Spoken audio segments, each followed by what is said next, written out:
सोलापूर शहरातील अपघात प्रमाणात दिवसेंदिवस वाढ होत आहे. वाढत्या अपघातांचे प्रमाण रोखण्यासाठी शहर पोलीस दलाकडून विविध उपाययोजना आखण्यात येत आहेत.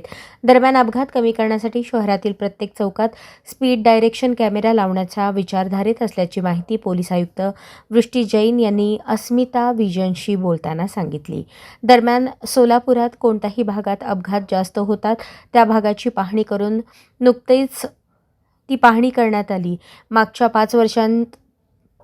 मागील 5 वर्षात ज्या ठिकाणी 3पेक्षा जास्त अपघात झाले आहेत त्या ठिकाणी ब्लॅक स्पीड घोषित करण्यात आला आहे. सोलापुरातील 18 ब्लॉक स्पीड आहेत, पण जून महिन्यात 9 अपघात, त्यात 9 जणांचा मृत्यू झाला अशी नोंद आहे.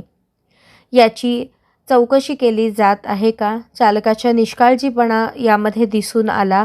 वेग मर्यादा आणि नियंत्रण आणण्यासाठी स्पीड सिलेक्शन कॅमेरे शहरात बसवण्यात येणार आहेत.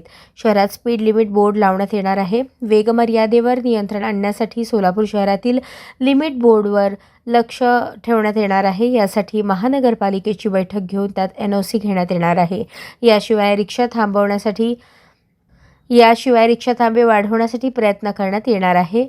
याबद्दल माहिती सांगितली. सोलापूर शहरातील वाहतूक विभागाकडून हेल्मेट सक्ती 100% करणारे वाहतूक शाखेने हेल्मेट सक्ती करण्यासाठी पोलीस ठाण्यात अधिकारी कर्मचाऱ्यांना देखील हेल्मेट सक्ती केली आहे.